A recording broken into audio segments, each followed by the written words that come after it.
Hello दोस्तों, कैसे हैं सब? ठीक हैं आप को जो न्यू कमर्स आए हैं, जो ट्रेड कर रहे हैं और वो इस वीडियोस को देख रहे हैं, तो अगर वो डेली बेस के ऊपर जो भी न्यू लेवल्स बनते हैं, तो अगर वो डेली बेस के ऊपर वो लेना चाह रहे हैं सिग्नल, तो आप ग्रुप को भी ज्वाइन कर सकते हैं। और ग्रुप का जो लिंक है वो डिस्क्रिप्शन के अंदर मौजूद है, तो आप वहाँ से मेरे ग्रुप के अंदर भी ज्वाइन कर सकते हैं। और आप मेरे आईबी लिंक से भी ज्वाइन कर सकते हैं। आईबी लिंक से ज्वाइन करेंगे तो आप मेरे साथ पर्सनल बात कर सकते हैं, पर्सनल जो है बहुत सारी चीज़ें पूछ सकते हैं, और मैं आपको डेली बेस के ऊपर जो है वो सिग्नल प्रोवाइड कर सकता हूँ। सेकेंडली ये है कि मेरा जो वीकली, अगर सब दोस्तों ने जो मेरे साथ अटैच हैं, वो जिन्होंने वीडियोस देखी हैं, तो उनको जो भी सिग्नल्स आ रहे हैं तो बहुत अच्छा वो प्रॉफिट बना रहे हैं। तो 2000 से लेकर 2500 तक पिप्स तक जो है वो वीकली हमारी जो है वो प्रॉफिट टेकिंग हो रही होती है। तो जैसे कि ये आपको एक चार्ट नज़र आ रहा है, अब चार्ट की तरफ आते हैं कि आज मार्केट किस तरह रिएक्ट कर सकती है, तो उसका आज हम जो है वो थोड़ा एनालिसिस करेंगे। तो आज के दिन मतलब लास्ट कल जो है मैंने आपको मार्केट के अंदर जो सिग्नल प्रोवाइड किया था, जब मार्केट गिरी थी, मार्केट सीपीआई डाटा जब आया था, तो मार्केट ने जो है वो वहाँ से मार्केट गिर गई थी। तो मार्केट जब गिरी थी तो मैंने ऑलमोस्ट यहाँ से आपको ये चार्ट को ऊपर नज़र आ रहा होगा कि 287 से लेकर मैंने ऑलरेडी 286, 90, 78 का जो है वो बाइंग का सिग्नल दिया था। और ग्रुप के अंदर भी मैंने सिग्नल दिया था, ग्रुप के अंदर भी जो है वो करंटली मैंने सिग्नल प्रोवाइड किया था। तो जब यहाँ से वहीं से मार्केट जो है ऑलमोस्ट ऊपर गई, और मार्केट तकरीबन यहाँ से जब मार्केट ऊपर गई है, तो मार्केट ने तकरीबन 375 पिप्स, 375 पिप्स जो है वो मार्केट ने यहाँ से रिजेक्शन ली और मार्केट ऊपर गई, सपोर्ट ली।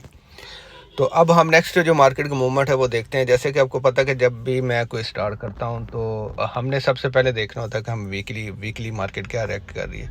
तो वीक के ऊपर जो है वो वही अभी सेम वही एक रेंज है, और उसी रेंज को हम देखेंगे तो मार्केट उस रेंज के हिसाब से मार्केट कहाँ जा सकती है। तो मार्केट जो वीकली रेंज है मार्केट के अंदर, वो अभी रेंज, उसने जो रेंज बाउंड है वो उसने चेंज नहीं किया हुआ, अभी वही रेंज बाउंड है। लेकिन अगर हम देखेंगे तो मार्केट, जब तक मार्केट के अंदर ये जो हाई है 265 का, जब हाई नहीं टूटेगा तो मार्केट एक मोमेंटम उस तरह से नहीं पकड़ेगी। अभी बहुत सारे लोग ये कह रहे हैं कि मार्केट का ट्रेंड चेंज हो चुका है। मार्केट का भी ट्रेंड चेंज नहीं हुआ। मार्केट का जो वीकली क्लोजिंग है, अगर वो वीकली क्लोजिंग जो है वो 230 से ऊपर वीकली क्लोजिंग होती है, और वीकली क्लोजिंग इस वीक के अंदर ऊपर क्लोजिंग होती है, तो फिर हम जो है वो बाई की तरफ देखेंगे। अदरवाइज़ हम जो है वो ज़्यादा सेलिंग की ऊपर देखेंगे, क्योंकि अभी ट्रेंड चेंज नहीं हुआ। तो हम जाएंगे सेकेंडली डायरेक्टली 4 घंटे वाली कैंडल 4 आवर टाइम फ्रेम के ऊपर। तो 4 आवर टाइम फ्रेम के ऊपर मार्केट हमें क्या कह रही है? मार्केट के अंदर मैंने कल जो ये एरिया, जो सेलिंग एरिया जो मैंने ड्रा किया हुआ था, मार्केट अभी उसी पोजीशन के ऊपर खड़ी है। अब एक तो सिनेरियो ये कि मैंने ये बात की थी कि ये जो सारा एरिया है ये इम्बैलेंसिंग का एरिया है, यहाँ पर लिक्विडिटी जो है वो अभी पड़ी हुई है, लेकिन लिक्विडिटी को अब ये टेस्टेड एरिया हो चुका हुआ है। तो अब अगर मार्केट, पहले हम इस रेंज को देखेंगे, जब तक ये वाला एरिया ब्रेक नहीं होता, हम जो है वो मार्केट के अंदर बाय को नहीं देखेंगे। अब इस एरिया के अंदर देखें, जो मैंने अभी रेंज जो बनाई हुई है, तो इस एरिया के अंदर जो सबसे पहले अब चीज़ देखनी कि इसका ब्रेक होना ज़रूरी है। अगर इसका ये ब्रेक नहीं होती तो हम इसको सिर्फ सेलिंग साइड की तरफ ही देखेंगे।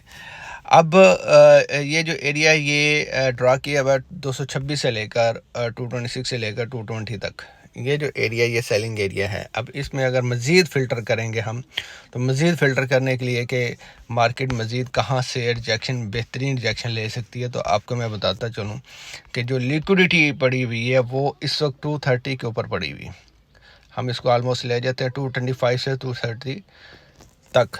तो यहाँ से मार्केट ने रिजेक्शन लेनी है। अगर ये एरिया ब्रेक होता है, अगर मार्केट इसको ब्रेक करती है, तो आप जहन में रखिएगा कि अगर मार्केट इसको ब्रेक करेगी तो फिर मार्केट इस तरह से रिएक्ट करेगी, और फिर यही जो एरिया है वो एक बाइंग, हमारे लिए बाइंग है, बड़ा स्ट्रॉन्ग बाइंग एरिया बनेगा।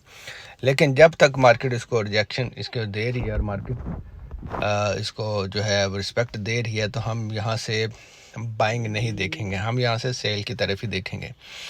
अब एक तरफ तो ये है कि ये बिल्कुल ये वाला जो एरिया, अब आपको मैंने ये लास्ट टाइम भी बताया था और ग्रुप के अंदर भी मैंने शेयर किया था कि ये जो मैंने यहाँ से रेड एरिया जो है वो ड्रा किया हुआ है, ये क्यों किया हुआ है कि इसलिए किया हुआ था कि मार्केट के अंदर यहाँ से M30 के अंदर M30 टाइम फ्रेम के अंदर ये एरिया ब्रेक हुआ था और जो CPI डाटा ने ब्रेक किया था उसके बाद मार्केट ये जो एरिया है तो इस एरिया को उसने इस वक्त सपोर्ट एरिया बनाया हुआ है और इसी वजह से ये इसको ब्रेक नहीं कर पाए। जब इस एरिया को ब्रेक, जैसे ही वो ब्रेक करेगी तो मार्केट आपको फुल डिप मार्केट आपको नज़र आएगी।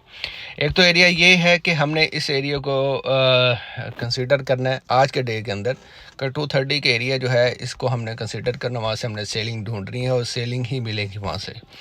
और सेकेंडली उसके बाद अगर इसको ब्रेक करती है तो फिर हमने कहाँ तक जाना है। तो ये जो सारे एरिया जो मैंने ड्रा किए हुए हैं ये सारे ट्रस्टेड एरिया हैं, हमने फिर इसको नहीं देखना।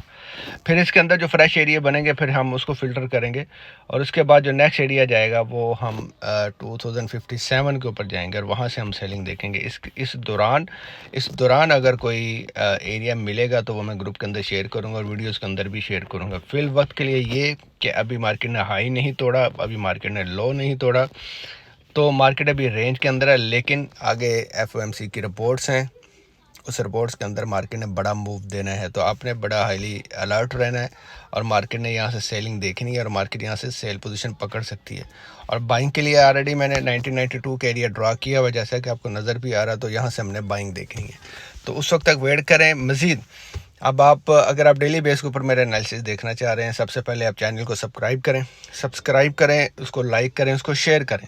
जब ये चीज़ें आप करेंगे तो आप तक ये वीडियोस पहुंचेंगी और आप मेरे डेली बेस के ऊपर एनालिसिस जो है वो मैं मिलेंगे। आपको एक चीज़ बताता चलो, मेरे जो एनालिसिस अल्हम्दुलिल्लाह ये मेरे 95% जो एनालिसिस हैं उसकी एक्यूरेसी और 95% जो है वो मार्केट उस तरह से ही रिएक्ट करती है जिस तरह के एनालिसिस मिल रहे होते हैं। सेकेंडली ये है कि जब हम एनालिसिस शेयर कर रहे हो तो आपको सीखने का भी एक मौका मिल रहा होता है, तो आप यहाँ से टेक्निकल एनालिसिस से बहुत सारी चीज़ें जो है वो सीख सकते हैं। थर्ड बात ये है कि जो लोग चार्ट के ऊपर बहुत सारे इंडिकेटर्स लगा रहे होते हैं और इंडिकेटर्स के बेस के ऊपर वो ट्रेड कर रहे होते हैं तो वो टोटली गलत हो रहा होता है। और इंडिकेटर के ऊपर कभी भी आप ट्रेड नहीं करनी चाहिए क्योंकि इंडिकेटर्स आपको बहुत कंफ्यूज करते हैं और आप उसकी बेस के ऊपर आप अच्छे ट्रेडर नहीं बन सकते।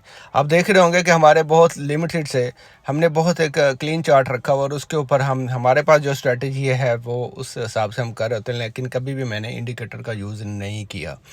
तो चैनल को सब्सक्राइब करें और मेरे ग्रुप के साथ आप ज्वाइन कर सकते हैं, आप मेरे IB लिंक के साथ भी ज्वाइन कर सकते हैं और मेरे साथ आप डायरेक्टली कॉन्टैक्ट भी कर सकते हैं। तब तक के लिए अपना ख्याल रखिएगा।